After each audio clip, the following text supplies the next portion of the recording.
요즘에 저를 좀 사칭하는 불법 리딩방이나 텔레그램 또 단톡방들이 굉장히 좀 많아지고 있는데 각별히 여러분들이 좀 주의를 했으면 좋겠어서 이렇게 좀 영상을 찍게 됐고요. 실제 피해 사례들도 좀 있는 것 같아요. 저는 이런 리딩이라든가 이런 걸 전혀 하고 있지 않거든요. 저를 사칭한 어떤 문자가 온다거나 그런 걸 받으셨을 때는 그냥 무시를 하시거나 꼭 신고를 꼭 해주시면 좀 좋을 것 같습니다.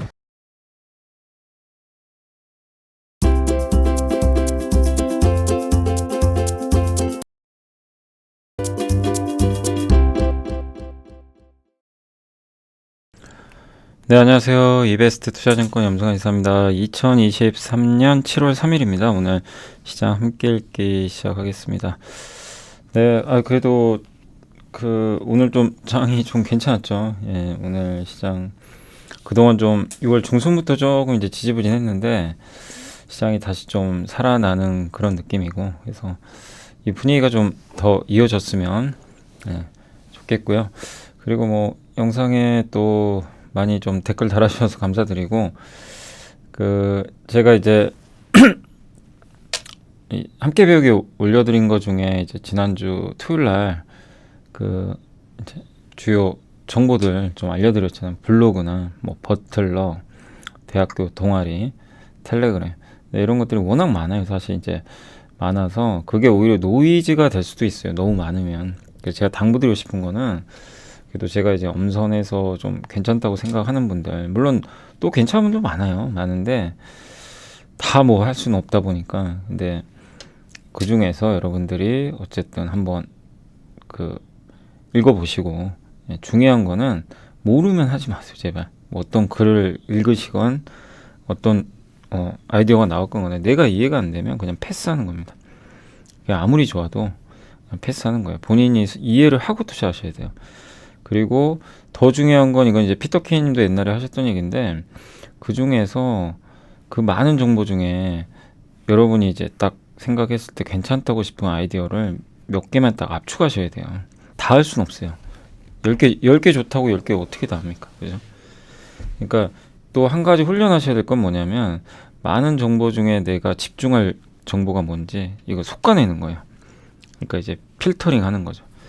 이것도 훈련이 돼야 돼요. 근데 그게 지금 당장 되는 게 아니죠. 처음 하시는 분들. 그러니까 그런 것도 시행착오로 몇 년 겪는 겁니다. 1년, 2년 하면서. 그러면 이제 자기만의 노하우가 생겨요. 그때까지 계속 해보는 겁니다. 실패도 해보고, 성공도 해보고. 예. 근데 이제 그렇게 내가 완벽하게 이건 진짜 나 이제 내게 됐다 할 때까지는 무리하게 투자하지 마세요. 예. 그게 될 때까지. 예. 그렇게 해서 천천히. 그리고 좀 물려있는 종목들이 좀 많은 분들이 있잖아요. 팔 수도 없고. 그러면 가만히 계세요. 근데 거기서 계좌는 그만두시되 공부는 하셔야 돼요. 왜냐하면 어떤 공부를 하시냐면, 어떻게 투자할지, 그러니까 이 정보들을 내가 어떻게 활용할지 공부를 계속 해보는 거예요. 그래서 모의 투자, 그러니까 자기 머릿속으로 투자를 해보는 거예요. 아니면 한 주라도 제대로 되는지. 예. 그렇게 해서 직접 투자를 계속 이제 시뮬레이션 돌려보는 거죠. 그럼 언제까지 종목이라는 게 영원히 빠지진 않으니까. 그래서 나중에 이제 보유한 기업들이 좀 회복됐을 때 그때 정리를 할 거 아닙니까? 그럼 그때 현금화한 걸 가지고 이제 진짜로 한번 시작을 해보는 거죠. 예. 근데 그냥 방치하시면 안 되고, 안 된다고 너무 좌절하지 마시고, 그 과정에서 6개월이 걸리건 1년이 걸리건 간에 좀 계속 시뮬레이션을 해 나가시면 좋을 것 같아요. 그 정보들 기반으로 나라면 이거 투자했을까? 워낙 그 블로그 분들 중에, 제가 이제 블로그 소개도 좀 몇 개 해드렸지만 진짜 좋은 글들 많이 올라오거든요. 깜짝깜짝 놀라요, 진짜. 야, 대단하다. 대학생들 쓰는 거 보면 정말 대단하죠. 예, 놀랄 정도인데, 근데 그거를 아무리 좋은 글도요, 내가 이해 안 되면 필요가 없는 거예요. 예, 그래서 그거를 하는 계속 훈련을 좀 시간이 걸리더라도 해나가시면 그게 나중에 정말 엄청난 또 자산이 되지 않을까. 그리고 맹목적으로 절대 따라하지 마시고, 아이디어라는 거 언제든지 또 틀릴 수도 있기 때문에 그렇게 해주시면 좋겠고, 그리고 이제 댓글 달아주신 것처럼 이제 미안하다는 얘기는 그만하도록 하겠습니다. 아무튼 진짜 좀 죄송해서 그래요. 예, 또 저에 대한 반성입니다. 반성. 예, 아무튼 이제 그런 사과나 그런 거보다도 더 제가 이런 또 좋은 정보들 쉽게 설명해 드리도록 노력을 하겠습니다. 자, 오늘 이제 그 해드릴 내용은 일단 이제 엔저 더 이상 악재는 아니다. 롯데정밀화학, 효성첨단 소재, JB금융주주, STI, SFA 반도체. 전기차는 혁신 기술이 존재하는 산업인가? 그다음에 무역수지가 이번에 흑자 났죠 드디어. 그리고 종합상사 가야 될 길, 제우스, 그다음에 7월 전략 이런 것들 한번 설명해 드리겠습니다. 자, 엔저가 더 이상 악재가 아닌 게 이제 2015년 이후 원해난율이 많이 떨어졌죠. 그래서 요새 엔테크 많이들 하시잖아요. 뭐 저도 사실 뭐 엔알 최근에 좀 사놨고 더 내려갈 수도 있지만 어쨌든 근데 이 상황에서 일본 증시는 최고인데 한국이 안 가니까 이거 진짜 이제 엔저는 항상 우리한테 부담 아니냐. 일본은 좋은데 수출을 경쟁하는 국가니까 우리한테는 좀 안 좋은 거 아니야? 우리가 교과서에서 배운 거죠. 근데 사실은 이게 데이터 보면 전혀 아닙니다. 전혀 오히려 반대고 원해난율 떨어질 때 한국 수출이 더 잘 됐대요. 그러니까 우리가 무조건 교과서에만 배운 걸로만 하면 안 되는 게 실제 세상은 또 다르거든요. 특히 경제는 공식대로 안 가요. 다만 이제 원해난율이 너무 급하게 지금처럼 떨어질 때 일본이 조금 더 좋았다 뿐이지 영향을 미치는 요소는 아니다. 그리고 원해난율이 하락을 하게 되면 국내 주식시장에서는 기계, 철강, IT, 하드웨어, 자본제 기업들이라 그러죠. 이게 기업들한테 납품하는 그게 좋았고 반면에 소비재는 안 좋았대요. 근데 지금 너무 엔저가 심하죠. 심하니까 많은 분들이 일본 여행 많이 들어가시죠. 비수기인데도. 싸니까 평소보다 싸게 여행을 갈 수 있잖아요. 그러니까 우리 내수에 안 좋아요. 그러니까 여러분이 차라리 제주도 가는 것보다 어떻게 보면 이제 일본 가는 게 더 싸다고 느낄 수도 있거든요. 이게 엔화가 싸니까. 그럼 이제 내수 소비가 줄어버리겠죠. 그러니까 이게 내수에는 좀 악재가 되는. 그러니까 오히려 수출보다는 수출주한테 악재가 아니라 내수주한테 악재가 되는 그런 상황이다. 이렇게 보시면 되겠습니다. 아무튼 일본의 보면 요 소비자 물가 요거는 여기에 나온 건 아니에요. 요건 이제 하나증권 그래프입니다. 이제 다른 걸 제가 발췌해온 건데, 요거 이제 유진투자 위에 있는 건 유진투자에서 적어주신 거고, 아무튼 이제 요거는 일본 소비자 물가, 그 다음에 일본의 엔화 실질 실효 환율 굉장히 저평가되어 있는 거예요. 요걸 보면 저는 이제 장기적으로 결국 일본은 엔화 약세가 끝나고 엔화 강세로 가지 않을까. 저는 그렇게 보고 있어요. 왜냐하면 물가 오르고 이렇게 환율이 저평가돼 있고 거기다가 엔화가 경기도 좋아지면 결국은 그 방향으로 가더라고요. 그래서 결국 어느 시점에서 엔화는 강해지지 않을까 이렇게 예상합니다. 그래서 엔테크 자체가 잘못됐다고 생각은 안 하는데 엔화가 언제 강해질지 아직은 모르고요. 여전히 돈을 너무 찍어대니까 아직은 좀 약하겠죠. 롯데정밀화학 한국투자증권 최고원 연구원님이 목표주가 올렸고요. 스페셜티 롯데정밀화학 화학산업 F를 항사이클에도 흑자를 유지하고 있고 영업이익은 올해 좋진 않습니다. 그래서 올해 좀 주가가 연초에 좀 안 좋았죠. 근데 왜냐하면 작년에 전쟁 나가지고 수혜주였어요. 아시죠? 작년에 전쟁 나서 암모니아가 급등했습니다. 암모니아잖아요. 근데 올해는 반대죠. 케미칼, 화학 사업이 다 안 좋아요. 작년보다. 근데 이제 이 회사의 주력인 제품 중에 하나가 스페셜티 제품이 있는데 여기 그린 소재. 친환경 소재라고도 할 수 있겠지만 아무튼 이름은 그린 소재입니다. 이 중에 메셀로스, 햇셀로스, 애니코트 3개예요. 메셀, 햇셀, 애니코트 요 3개인데 요거 롯데 정밀화학 주주분들은 요 정도는 외워두시는 게 좋아요. 근데 메셀로스랑 햇셀로스는 건축 재료이세요. 그러니까 메셀로스는 저기 페인트에 들어가는 걸로 제가 알고 있어요. 맞나요? 페인트였나? 햇셀로스 이제 이름이 좀 헷갈리긴 하는데 아무튼 페인트하고 어디 들어가냐면은 첨가제예요. 첨가제. 시멘트. 그러니까 건자재. 건축에 주로 쓰이고 건설 경기가 부진한데도 매출액이 증가하고 있어요. 왜 그러냐면 해외 수출이 잘 돼서 그래요. 그 다음에 애니코트는 먹는 겁니다. 먹는 첨가제인데 우리 의약품 있죠. 코팅제나 캡슐, 식품 첨가제. 대체육에도 들어가요. 비건. 비건 제품. 그래서 여기는 경기를 잘 안 탑니다. 전반적인 화학 업황은 안 좋지만 남들 적자 나는데도 흑자 내는 이유는 요런 이제 스페셜티. 이런 제품들을 갖고 있기 때문이고, 팬데믹 기간에도 판가를 올렸고 영업이익률도 굉장히 높은 편이고, 이 그린 소재는 고마진이에요, 고마진. 그리고 증설도 하고 있고 올해 1분기에도 79%나 이익이 증가했습니다.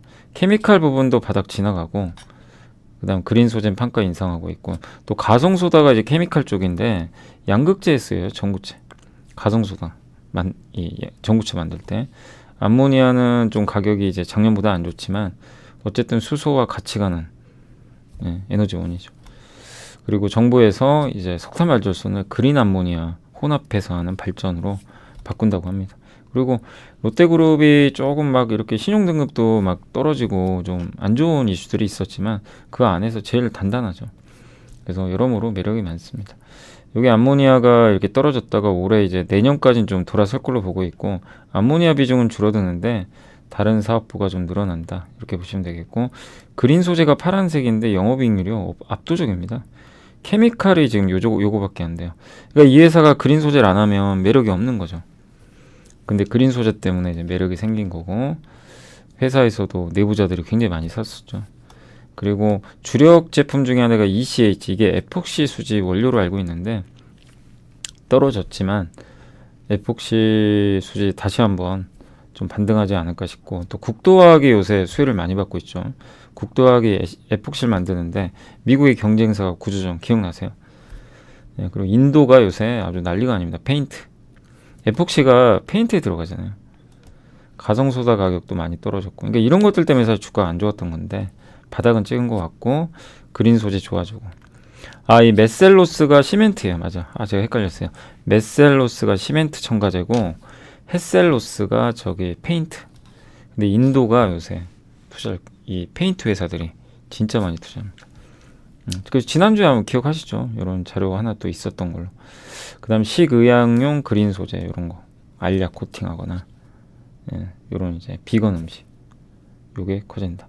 그래서 저는 이제 개인적으로 화학 중에서는 어쨌든 안 좋은 업황이지만 화학에서는 계속 우리가 좀 꾸준하게 관심 가져볼 만한 기업이 롯데정밀화학이 있고요.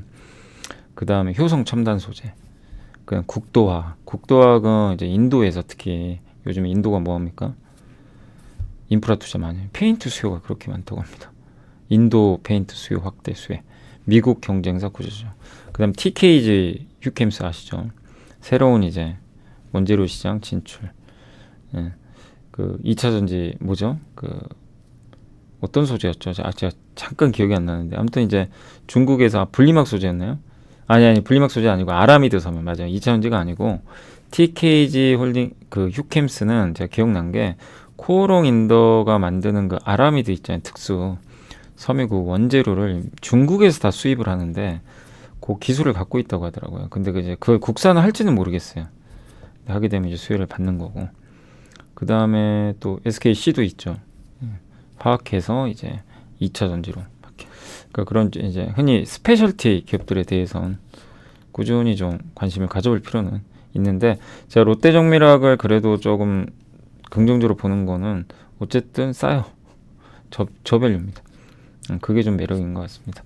효성 첨단 소재는 이제 목표 주가 60만 원 제시했는데 최고령은 슈퍼셔무요.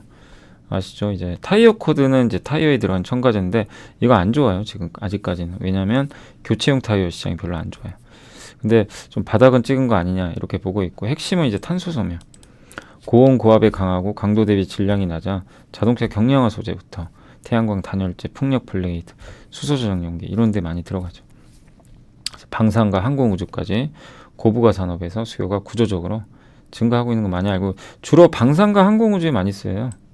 신재생 에너지 쪽하고. 요게 핵심입니다. 그리고 탄소섬유 시장은 계속 성장하는데 굉장히 진입장벽이 높은 시장이고, 한국 정부에서도 이 시장 키워주거든요.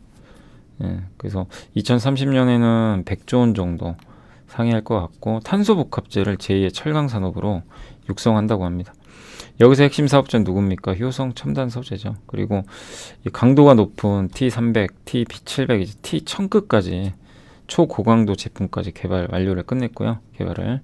그래서 글로벌 2위가 될 걸로 지금 기대를 하고 있고, 중국하고 일본하고 경쟁하는데 일본의 도레이가 1위죠. 근데 지금 이 정도 만약에 증설 속도면 증설을 더 하기로 했잖아요. 그러면 그 2위까지는 올라갈 것 같습니다. 그래서 결국 성장이 담보된 기업이에요. 기존의 타이어 코드만 안 망가지면 돼요. 타이어 코드도 경기 좋아지고 중국이 조금만 회복되면 좀 나아지지 않을까. 타이어 코드도 세계 1등 기업 중에 하나죠. 그래서 타이어 코드도 바닥은 찍은 것 같다. 이런 내용입니다. 그래서 탄소섬유 시장, 탄소섬유 물량, 생산 능력, 탄소섬유의 전방 산업은 이제 우주항공이 제일 많습니다. 그 다음에 이제 스포츠, 풍력 이런 순이고, 그 다음에 해외 기업에 비해서는 되게 저평가돼 있어요. 여기 보면 한 7배 정도 받는 것 같은데 해외 기업들은 못해도 15배 이상이거든요. 그러니까 확실히 좀 싸고, 신차 타이어 수요는 좋은데, 신차는 좋은데 이게 신차 쪽인데 요게 안 돼요. 요게 교체용 타이어가 탁 튀어야 되는데, 저게 튈 때 저는 좀 효성 첨단 소재도 의미 있게 반등할 것 같고, 물론 롯데정밀보다는 싸진 않습니다. 롯데정밀에 비하면 다소 고평가예요. 그렇지만 그만큼 또 성장하잖아요. 배당 수익률도 높더라고요. 3% 이상은 나오니까. 그래서 스페셜티한 화학 회사로 관심이 계속 필요합니다. 근데 대신에 좀 쌀 때 투자하는 게 낫겠죠. 싸진 않으니까요, 지금은. JB금융지주는 이제 배당 수익률, 그러니까 뭐 은행주가 지금 좋다는 얘기 하기는 어렵죠. 그렇지만 최악은 지나가는 것 같고, 또 개인 신용대출이 부실화되면 어떡할까? 경기 안 좋아지면, 이런 좀 우려는 있어요. 근데 이게 대출금리가 9% 넘는데요, 신용대출이. 그러니까 수익성은 또 높고, 그러니까 JB금융은 타 은행 대비 좀 마진이 상대적으로 높다고 합니다. 근데 이제 2분기부터는 조금 이제 연체율이 늘어날 수도 있다 보니까 리스크 관리, 이런 전략은 괜찮은 것 같아요. 회사 이제 수익성 위주로. 어차피 은행주가 성장할 건 아니니까 안정성이 더 중요한 거죠. 그래서 올해도 사상 최대 실적 예상합니다. 이렇게 적혀 있고, 그러면 배당 수익률이 11% 나와요. 만약에 배당 성향 30%면. 근데 여기서 배당을 줄여도 한 8, 9% 나오겠죠. 보수적으로 봐도. 퍼 2.7배, PBR 0.3배. 그러니까 뭐 배당 계좌를 따로 하나 만들어 놓는 건 되게 좋거든요. 그러니까 계좌를 여러 개 만드는데 그 중에 하나는 배당 계좌. 거기에 은행주는 빠지면 안 되겠죠. 배당 계좌에는. 그러니까 이제 그런 관점으로도 한번 보시면 좋겠고, STI가 요즘에 아주 불을 뿜습니다. 뭐 PSK홀딩스, STI는 둘 다 경쟁사죠. 리플로우 장비 기억나세요? 그 숄더볼. 요걸 보여드려야 되겠네. 여기 있죠, 여기 요 볼. 그죠? 요 볼을 여기 기판 쪽에 여기 붙이잖아요. 붙일 때 위를 평평하게 해줘야죠. 잘 붙게. 그걸 리플로우 장비라 그러죠. 그래서 그걸 하는 회사가 STI, PSK홀딩. 근데 둘 다 폭등해 버렸죠. 근데 리플로우 장비가 계속 성장할 걸로 보이고 있고, 올해는 좀 안 좋다고 합니다. 올해는 좀 안 좋지만, 그리고 22년부터 플럭스 타입 이제 장비 공급을 시작했고, 근데 이제 PSK홀딩스는 이제 그 뭐죠? 요 플럭스리스죠. 거기에 없는, 접착제가 없는 아마 장비를 이제 개발한 걸로 좀 알려져 있고요. 좀 더 약간 친환경적이죠. 그리고 HBM 공정에 아마 이제 요게 이제 수주를 좀 받은 것으로 좀 알려져 있는 것 같습니다. HBM. 그래서 요새 HBM이 뭐 워낙 뜨겁잖아요. 그래서 또 플럭스리스 있죠. 요건 PSK 홀딩스는 했거든요. 근데 이제 STI도 지금 공동 개발을 하고 있다고 합니다. 또 플립칩 BGA 이제 현상기도 매출액이 늘어난, 플립칩 BGA도 이 대덕전자나 삼성전기가 하는데 자동차나 서버에 들어가죠. HBM에도 들어가요. 굉장히 중요한 거죠. 그런 이제 거기에 필요한 장비들을 또 만드니까 의미가 있죠. 그러니까 HBM의 굉장한 또 수혜 기업 중에 하나입니다. 그래서 정말 작년에 기억나세요? STI 정말 못 갔잖아요. 그죠? 완전 퍼가 뭐 4배, 5배, 6배 막 처참하게 밀려 있었는데, 그때는 뭐 이런 일이 발생할 줄 몰랐죠. HBM이 갑자기 나오니까. 근데 결국엔 한 번에 그냥 급등해버린 것 같습니다. 그래서 AI와 연관성이 높고, 다만 지금은 너무 올랐어요. 그 점은 좀 주의하시고, 이런 거 이제 범프, 리플로우 장비 이런 거 이제 다듬어주고 하는 장비입니다. 그런데 워낙 저평가돼서 그런지 이렇게 올라왔는데도 허리 라인 이제 벗긴 거예요. 허리 라인 위로 살짝. 그래서 계산해 보니까 24,000원 정도가 어깨입니다. 그래서 어깨까지는 갈 수는 있는데 다만 지금 신규 접근을 하시면 안 됩니다. 인텍플러스, PSK홀딩스, 뭐 한미반도체, 이오테크닉스, 우리 다 공부했던 기업들 있잖아요. HBM 다 급등해 버렸거든요. 그냥 그냥 뭐 안 오른 기업이 없는 것 같아요. 근데 지금은 아니죠. 지금은 보유자의 영역이라는 것만 염두에 두시고, 근데 또 언젠간 기회가 옵니다. 그걸 기다려 봐야 되겠습니다. 또 SFA 반도체는 저희 당사 남대종 연구원님이 적으셨는데 지난주 금요일날 폭락을 해버렸죠. 목표 주가 일단 6,500원 유지를 했고, 모회사 SFA에 대한 이제 SFA가 SFA 반도체 이제 최대 주주잖아요. 근데 삼성 디스플레이가 지분 처분하니까 이거 삼성하고 이제 관계 안 좋아지나? 이런 건데, 저게 삼성 디스플레이가 지분 처분한 건 그거예요. 이제 SFA는 원래 이제 옛날에 LCD도 했거든요. 근데 LCD 쪽에 약간 사업을 좀 하고 있어요. 삼성 디스플레이. 근데 삼성 디스플레이 LCD 이제 접거든요. 완전히. 그러니까 굳이 할 이유가 없는 거죠. 그래서 지분 처분 한 거라고 보시면 되겠고, 전체 매출의 2%밖에 안 돼요. LCD 쪽에. 그러니까 사실 SFA도 그렇게까지 빠질 건 아닌데, 다만 더 판다고 하니까 주가가 안 좋았던 거고. 근데 이제 같이 여기로 불똥 튀어버린 거죠. 이거 삼성 또 공급 안 하는 거 아니야? 이런 우려가. 그러니까 너무 시장이 그냥 걱정만 하는 것 같은데, 그럴 가능성 높진 않고요. 왜냐하면 뭐 여기 삼성전자 공급할 때 SFA 반도체 특혜를 준 건 아니라고 지금 여기 적혀 있죠. 경쟁 입찰 양식이에요.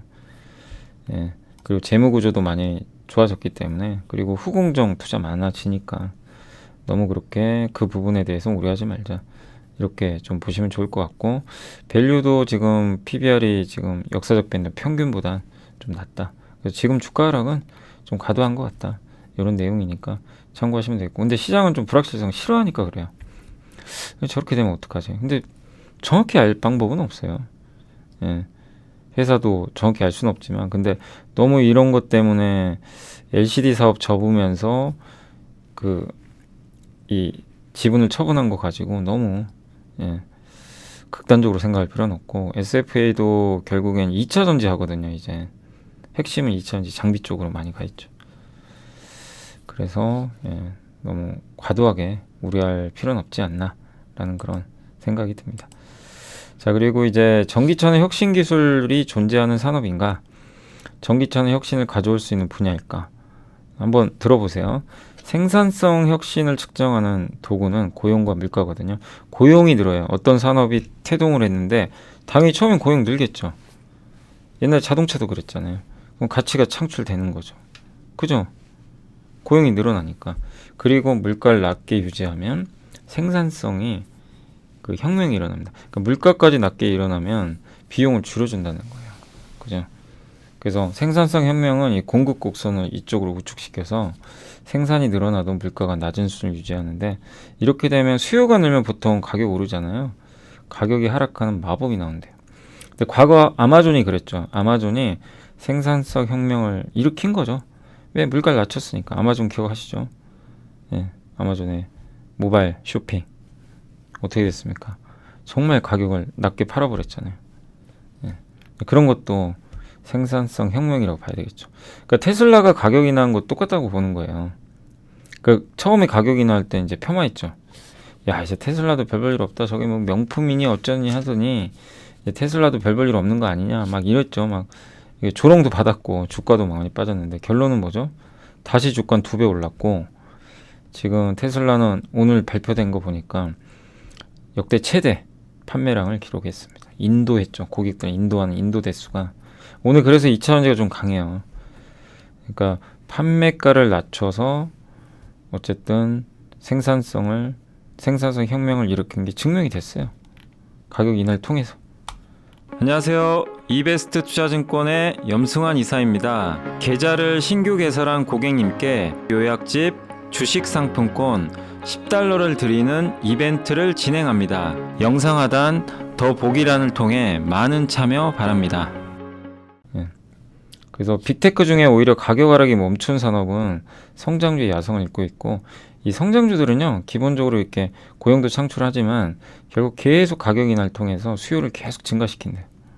그러면서 비용을 떨어뜨리고, 그래서 더 많이 팔려고 테슬라가 저렇게 하는 거예요. LFP도 하려고 하는 거고, 어떻게든 싸게 하기 위해서 제조 원가 줄이려고 노력하는 거죠. 계속 싸게 팔기 위해서. 예. 그리고 달러가 약하니까 해외에서 가격 낮추기도 좋아요. 그런 의미입니다. 그래서 이렇게 공급 곡선이 이렇게 오른쪽으로 이동을 하게 되면 수요가 증가해도 가격은 낮아진다. 이런 내용이고, 그 테슬라 분기 인도량은 이렇게 늘어났고요. 한국 가격, 미국 가격 다 떨어집니다. 예, 이렇게 좀 돼 있죠. 그 달러 약세 구간에서 오히려 가격을 낮출 수가 있는 거죠. 그러니까 한마디로 결론보다 전기차는 생산성 혁명을 일으킨다. 예, 그게 맞는 얘기입니다. 가격 인하를 하고 있기 때문에. 자, 그리고 한국 무역수지 흑자에 담긴 3분기 수출 회복의 신호인데, KB의 권희진 김주은 연구원님이 6월 무역수지가 1년 4개월 만에 흑자 전환에 일단 성공을 했고, 그러니까 드디어 흑자 났어요. 근데 혹시 이제 이걸 또 약간 폄하한다는 건 좀 그런데, 내용을 그렇게 뭐 좋게 안 보시는 분들도 있어요. 예.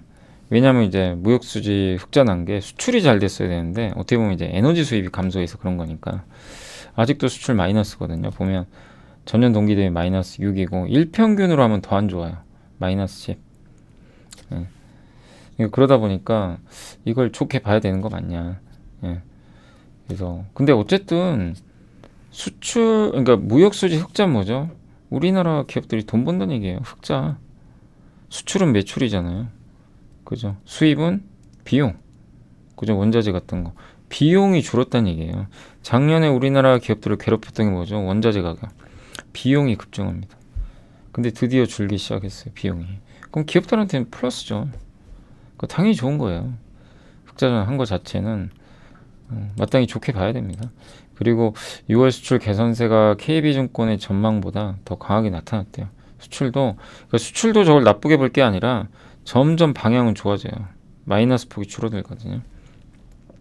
그래서 당초 예상하던 것보다 좀 빨리 그러니까 무역수지 흑자 전환 시기도 앞당겨졌다. 원래는 3분기에 좀 7월 이후로 예상했던 것 같은데 6월에 흑자 전환해 버린 거예요.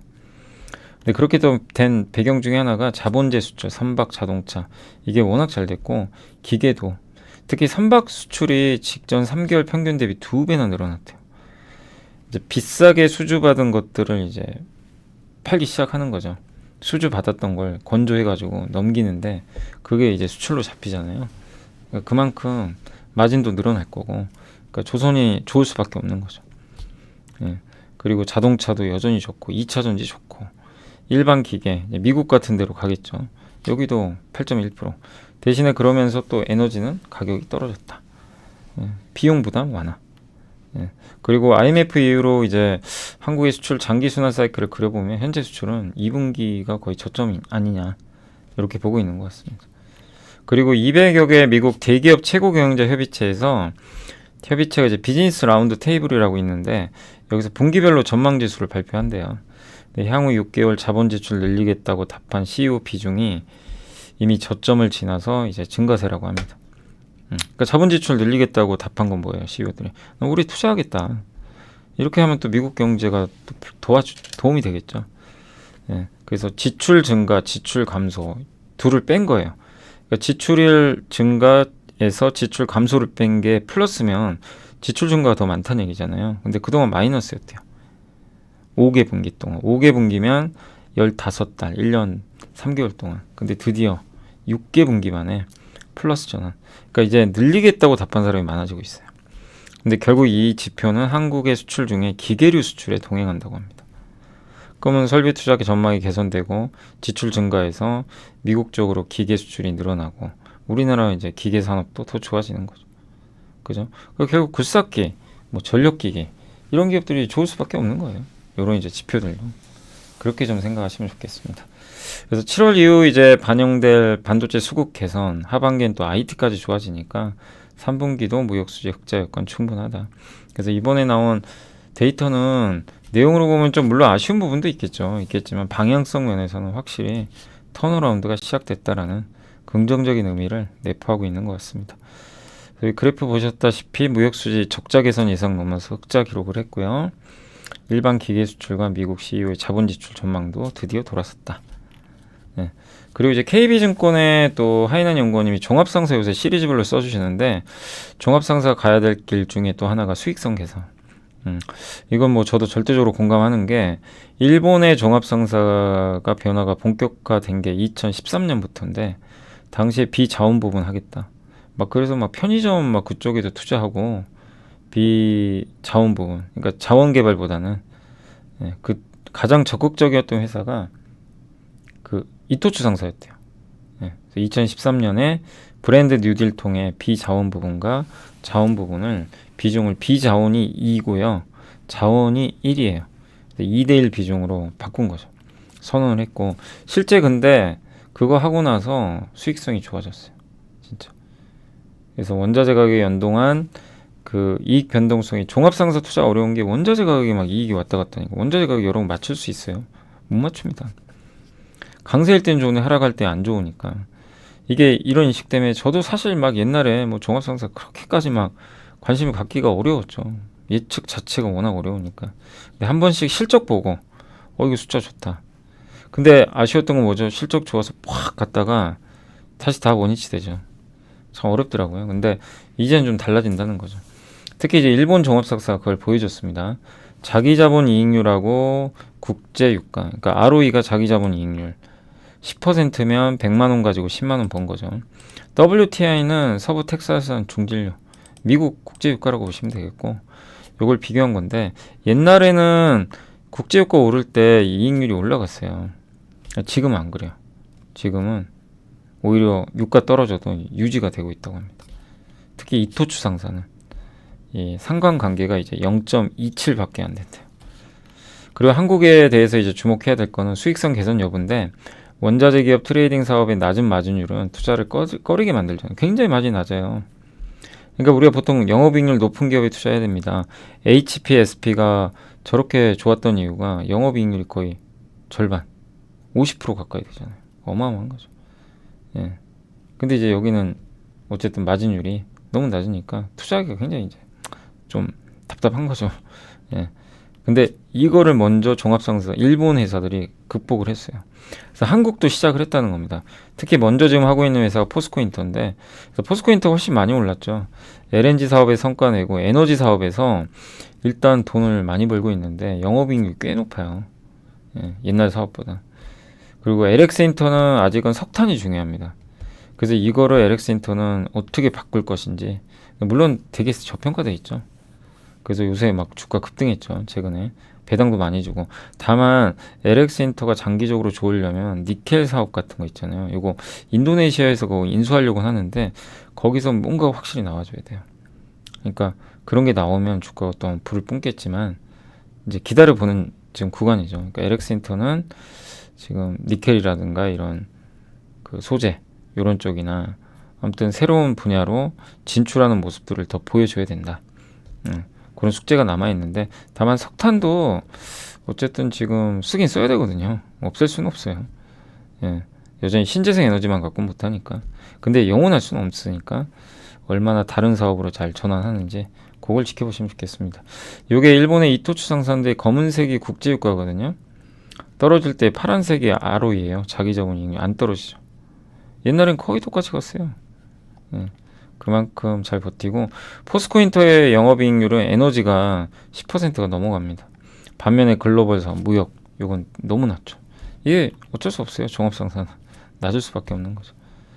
그래서 에너지로 이제 변신을 꾀하고 있고 석탄 가격이 좀 최근에 반등하고 있습니다. 그래서 LX인터도 올라가는데 다만 이제 사업 전환도 좀 필요하다라고 말씀드리고 싶습니다. 그리고 이제 이건 지난주에 나왔던 건데 그 김경민 연구원님이 한국 IRB에 이제 그쪽으로 가셨죠. 그래서 제우스 이게 아시죠? 반도체 세정 장비 만드는 회사잖아요. 그래서 배치 우리 한번 배웠었죠. 배치 타입은 뭐죠? 가스 같은 걸로 이제 반도체 웨이퍼 씻어낼 때 여러 개 CD처럼 생긴 웨이퍼를 여러 장을 한 번에 씻는 거. 아니면 싱글 타입은 정밀하게 하나씩 오래 걸려도. 근데 싱글 타입이 좀 중요성이 많이 높아지는 게 왜냐면 지금 이제 미세화 공정 때문에 오염 물질들이 잘 안 보이거든요. 근데 그거 치명적이죠. 나중에 오염 물질 안 걸러내면 공정 다 해놨는데 공정도 비싸요. 그래서 이런 걸 없애주는 회사들이 요새 주가가 너무 좋죠. 대표적인 게 HPSP 이제 고압 어닐링 하는 거죠. 예, 열 처리해가지고 거기 웨이퍼의 오염물질 없애주잖아요. 파크 시스템들은 정밀하게 검사해주고, 넥스틴, 오로스테크, 저스템은 그 습도 낮춰가지고 웨이퍼 손상 방지. 이게 뭐죠? 수율을 개선시키는 기업들이에요. 이 회사들이 각광을 받는데 제우스 역시 똑같습니다. 그래서 세정을 해주는, 세정은 저 가스나 이런 걸 통해서 없애주는 거예요. 예. 한솔케미칼이 공급하는 과산화수소가 바로 저런 세정에 쓰이는 소재라고 보시면 돼요. 그런 걸 이용해서 세정 장비에 놓고 하는 거죠. 그 요새 하이브리드 본딩이라고 여러분도 많이 들어보셨죠. 예. 그러니까 이제 기존의 메모리 HBM과 요 GPU 같은 건 서로 연결하는 거 2.5D인데 거기서 연결할 때 지금 조그만 이제 그걸 써요. 범프. 조그만 공 있죠. 아주 미세요. 근데 하이브리드 본딩은 뭔지 아세요? 범프가 없어요. 그냥 칩하고 기판이 그냥 붙어버립니다. 그게 가능한가? 근데 그렇게 지금 하고 있어요. 기술 개발을. 아직은 그게 대중화하기는 어렵지만. 근데 그 관련된 기업이 네덜란드의 B 세미컨덕터라고 하는데 옛날에는 이게 도입되기 전에 구리 기둥으로 된 연결 단자 사이에 작은 파티클이 존재해도 그냥 어느 정도 허용을 해줬대요. 옛날에. 파티클 좀 있어도 야, 이 정도 괜찮아. 그랬는데 하이브리드 본딩이 됐을 때는 공간이 없어요. 아예. 너무 좁기 때문에 조그마한 미세 그것도 용납을 못한다고. 그래서 제우스한테는 이런 것도 좋은 거죠. 다 그거 걸러줘야 되니까. 저런 거 이제 없애주는, 또 PSK 홀딩스도 좋을 수밖에 없죠. 찌꺼기 제거하는 거 아시죠? PSK 홀딩스가 디스컴 장비 기억나세요? 그런 거 처리해주는. 그리고 이제 예상치 못하게 근데 하다 보면은 공간이 생긴대. 그걸 보이드라고 하는데 그런 이제 보이드를 저 어닐링이나 이런 걸 통해서 없애줘야 된다고 합니다. 그리고 제우스는 하이케이 그 소재 있죠. 예. 유전체 이 소재와 관련된 세정 장비를 또 개발을 하고 있다고 합니다. 그래서 그리고 아까 제가 잠깐 말씀드렸지만 매엽식 세정 장비가 뭐냐면 한 장씩 하는 거 싱글, 그게 매엽식이래요. 그래서 그게 요새 좀 중요성이 높아지고 있고 또 고온 황산 장비라고 있거든요. 그래서 포토레지스트 강강액이죠. 그거를 이제 없애주는 뭐 그런 그 제거 공정까지 커버하는 장비인데 이 범프 있죠. 범프를 만들거든요. 거기에 또 식강용으로도 사용을 또 한다라고 합니다. 거기 이제 엘비루셈 같은 회사들이 이제 범프 같은 거 좀 만들기도 하거든요. 근데 그럴 때 이제 범프 만들 때 식각도 해야 되니까 그런 용도로도 쓰임새가 있다고 합니다. 그리고 자회사 중에 3젯은 유체 온도 압력이 밸브 제조하고요. 이 회사가 좀 알짜인 것 같고 또 하나가 더 있는 게 로봇 회사도 하고 있어요. 원래 일본에서 로봇을 수입해가지고 유통했는데 지금은 또 직접 제조까지 해요. 예. 그러니까 이게 또 옛날과 다른 점이죠. 그러니까 한마디로 로봇과 반도체 HBM 같이 가져가는 예, 약간 그런 예, 아무튼 좋은 건 다 갖고 있는 로봇까지 하니까 그래서 로봇에서는 아직은 비중은 작고요. 예. 핵심은 반도체입니다. 반도체 사용자면 그래서 그런 거 좀 염두에 두시면 되겠고 아무튼 중소형 로봇 시장 이런 로봇을 한다고 합니다. 예, 그래서 이런 건 한번 읽어보시면 좋겠습니다. 다만 주가 좀 올랐으니까 또 조금 지켜보시 좀 조정을 기다리시면 좋겠고 한마디로 또 숨은 HBM 수혜주다. 예. 또 7월 전략 마지막인데 요거 KB 이제 이은택 연구원님 중심으로 쓰셨던 자료인데 7월 주식 비중은 조금 중립으로 보겠어요. 약간 조정을 좀 생각하시는 것 같아요. 근데 언제든지 뭐 조정 나올 수는 있어요. 왜냐하면 그러니까 먼저 주가 오르고 그 다음에 실적 좋을 때 한 번씩 빠지잖아요. 이제 그런 조정은 나온다. 예. 그렇지만 경기 민감주는 연말까지 가져가자. 투자 경기 민감주. 뭐 조선, 운송, 뭐 기계, 이런 반도체, 이런 쪽이죠. 그리고 실적 장세가 이제 진행 중이다. 그러나 1차 조정이 한 번 올 수는 있다. 예, 그래서 그 과정에서 오히려 이제 비중을 늘리는 것도 좋은 전략인 것 같고요. 반도체, 산업재, 기계조선, 상사 이쪽을 좋게 본다. 그리고 제조업, 서비스업 사이클이 또 디커플링. 제조업은 사실 안 좋은데 서비스업은 좋죠. 예, 근데 이제 제조업도 좀 돌아설 걸로 보고 있고 무엇보다 요새 인도가 정말 좋잖아요. 인도 증시 신고가고 예, 한국 전체 수출에서 인도 비중 늘어나고 있고요. 근데 인도 하면은 국도화학입니다. 사실 국도화 또 어디가 있냐면 현대차, 예, 포스코 이런 기업들이 제가 알기로 이미 진출해 있는 걸로 알고 있어요. 예. 그 두 번째 인디아가 이제 2023년 연말 이제 그 한국과의 교역이 더 확대될 수 있는 그런 이제 환경이 마련이 된다면 인디아 수출 비중은 더 증가하지 않을까 이렇게 보고 있습니다. 그리고 이런 조정 이후로 늦여름부터는 좀 랠리가 재개될 것 같다. 그러니까 인도도 주목하고 큰 이제 흐름상 그리고 금융 장세 끝났고 이제 실적 장세인데 보통 실적 장세 들어갈 때 조정 나온대요. 여기 주가 먼저 오르고 퍼 오르고 EPS 있죠. 이익이 나중에 올라요. 근데 그때 이제 한번 확 증시가 흔들린다. 그럼 그때는 오히려 또 기회죠. 항상. 그래서 그런 기회가 또 올 수도 있다라는 그런 의미인 것 같습니다. 자, 이제 오늘 보고서는 다 보여드렸고 오늘도 꽤 좀 많았네요.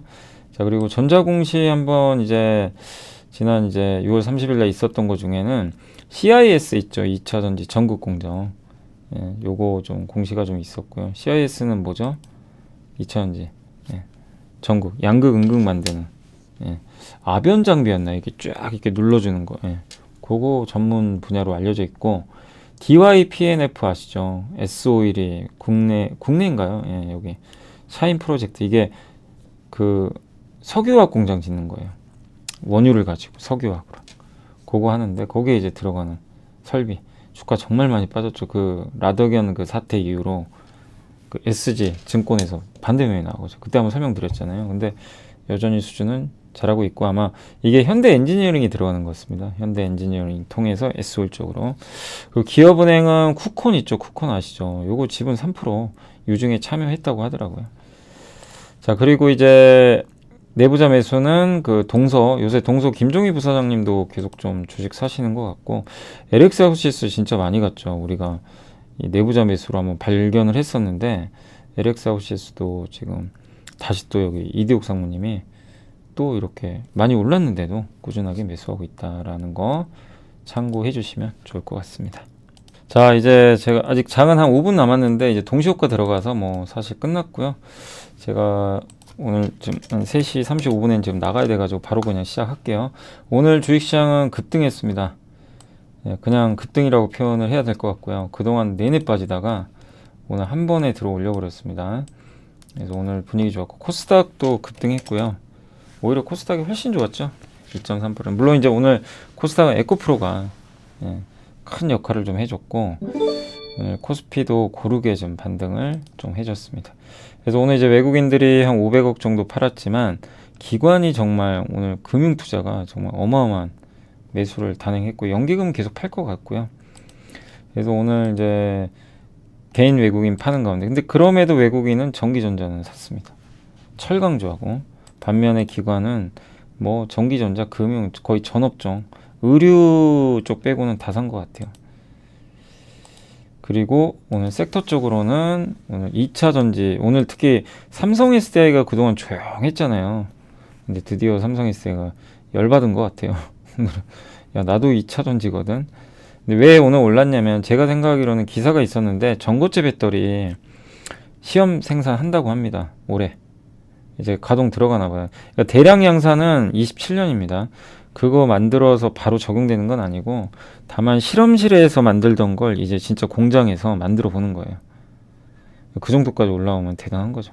전고체 배터리는 흔히 게임 체인저라고 하잖아요. 그래서 27년도가 이제 목표인데 토요타도 그때쯤 한다고 하고 그러니까 뭔가 성과물이 좀 나오지 않을까 이렇게 좀 기대를 해서 오늘 굉장히 좋은 또 주가 흐름이 나왔다. 그리고 오늘 리튬 관련주에서 역시 에코프로가 90만원 이거 진짜 이제 100만원 가겠는데 대단합니다. 그리고 다음 달에 MSCI 지수 편입도 예정돼 있는 것 같아요. 그러다 보니까 수급 이슈까지 겹쳐서 또 테슬라의 판매 호조 한마디로 엄청난 대장주고 이거 진짜 공매도 잘못 치면 정말 어마어마한 손실 보는 거죠. 그래서 대단하다라고 밖에는 좀 말씀드릴 수는 없는 것 같고 뭐 다 그러니까 다른 기업들도 좋았습니다. 리튬 관련주 다.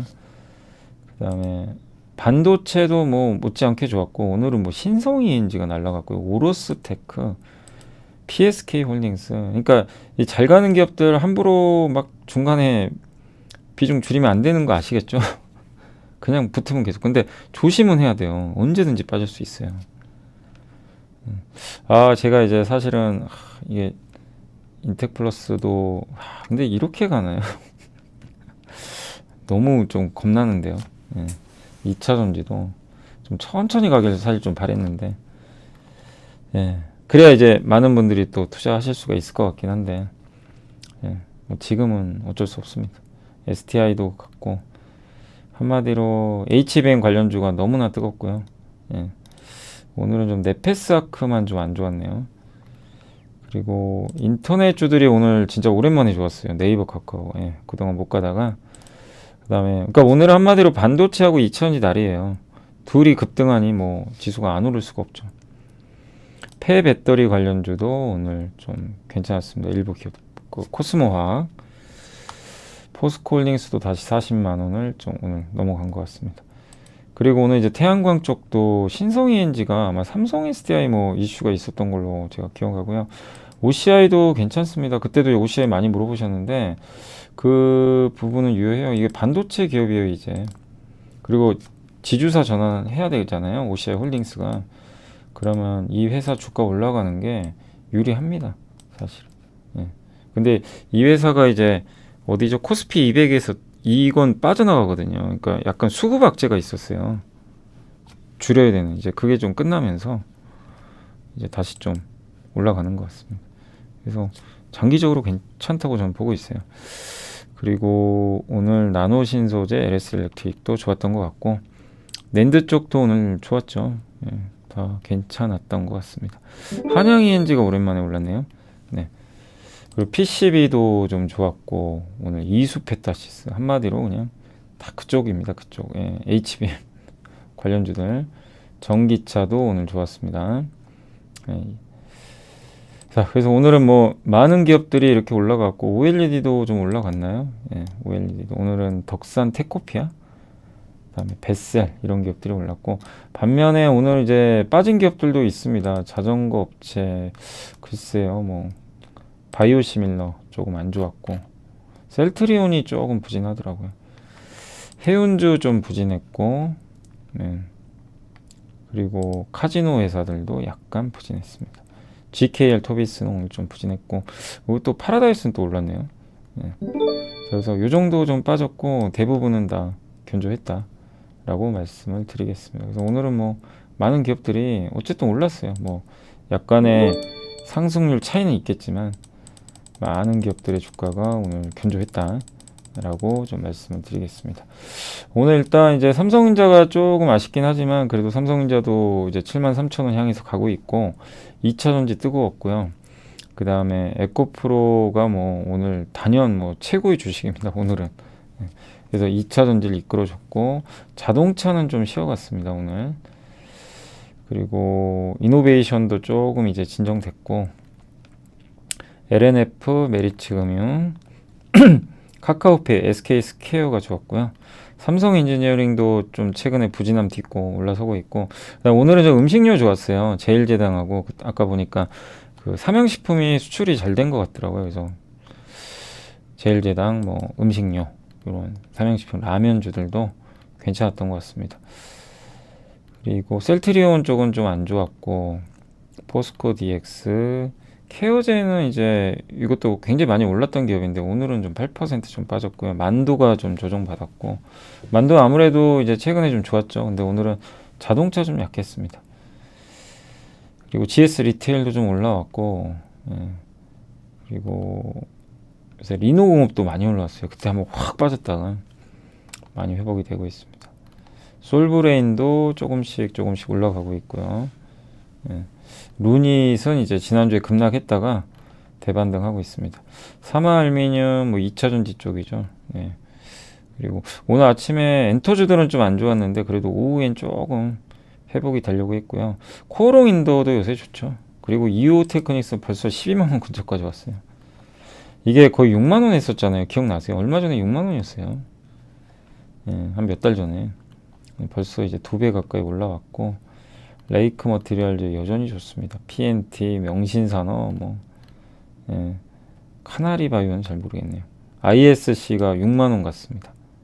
예, 우리가 한참 작년에 저는 아직도 기억나는 게 ISC를 써주신 그 누구시더라, 한투에 있어요. 기억나세요? 우리 소켓 공부한 거 작년에. 정말 장문의 보고서인데, 전 그거 읽고, 야, 이 산업 되겠다.